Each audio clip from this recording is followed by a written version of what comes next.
हे hello everyone, आज हम बात करने वाले हैं शेप एंड फॉर्म के बारे में। शेप होती है 2D, जैसे कोई स्क्वायर है दैट इज शेप। अगर उसी का हमने क्यूबॉइड बना दिया तो दैट इज फॉर्म।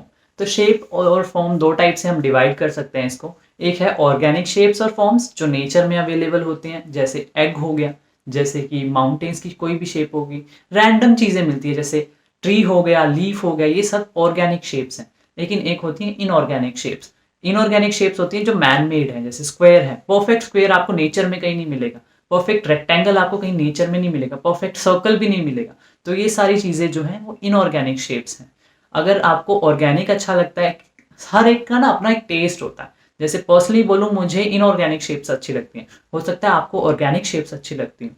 तो एक मतलब आपको देखना पड़ेगा क्लाइंट को कैसी शेप्स पसंद है, उस हिसाब से आपको डिजाइनिंग करनी पड़ेगी। तो इन शेप्स को आप हेडबोर्ड में यूज कर सकते हो। आपका जो रग है वो सर्कुलर भी हो सकता है, रेक्टेंगुलर भी हो सकता है, कुछ भी हो सकता है। आप ऑर्गेनिक श्रग्स भी यूज कर सकते हो। आपके जो कपबोर्ड का शेप है वो भी कुछ भी हो सकता है। तो बेसिकली कहीं भी आप इसको इंटीरियर डिजाइन कर रहे हो, आपके फर्नीचर पीसेस में, आपके रग्स में, कहीं भी यूज कर सकते हो इन शेप्स को। तो इन शेप्स को एक प्रपोर्शन में यूज करो। जैसे कुछ को ज्यादा ऑर्गेनिक अच्छा लगता है तो उनको ऑर्गेनिक का एक ज्यादा दो, लेकिन उसमें इनऑर्गेनिक भी यूज करो, क्योंकि हमें कॉन्ट्रास्ट बनाना होता है कि हर चीज़ थोड़ी थोड़ी है। ऐसा नहीं होना चाहिए एक की मोनोटोमी हो गई ना तो वो बोरिंग लगने लगता है। जैसे सारी ऑर्गेनिक शेप्स डाल दी तो अपने आप में ही वो बोरिंग लगने लगता है।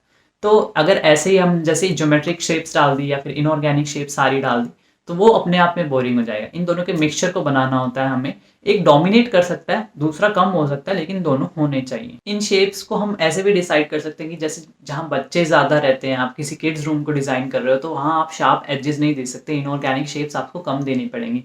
जैसे आपके बेड के जो कर्व्स होते हैं ना, मतलब आप देखोगे जो साइड में जब वहाँ मिलता है तो उसको राउंड एज कर देते हैं ताकि वो बच्चों को लगे ना। तो इन सब चीज़ों का ध्यान रखना पड़ता है। या फिर कई स्टाइल्स ही ऐसे होते हैं, जैसे कंटेम्प्रेरी स्टाइल है उसमें आपको एजेस देखने को मिलते हैं। कुछ स्टाइल्स होते हैं ट्रेडिशनल स्टाइल है, वहाँ आपको कर्व्स देखने को मिलते हैं। इन सब चीज़ों को ध्यान में रखना पड़ता है। जैसे आप अगर एक जिसकी कमरे की विड्थ 11 फीट है, 10 फीट है, उसके आपने बिल्कुल सामने लंबी सी कबर्ड दे दी, उसके बीच में आपको नीश बनाने पड़ेंगे, क्योंकि एकदम से आगे आपके आएगा ना तो बहुत ही एकदम ऐसा लगता है कि फेंक दिया किसी ने मुंह पे।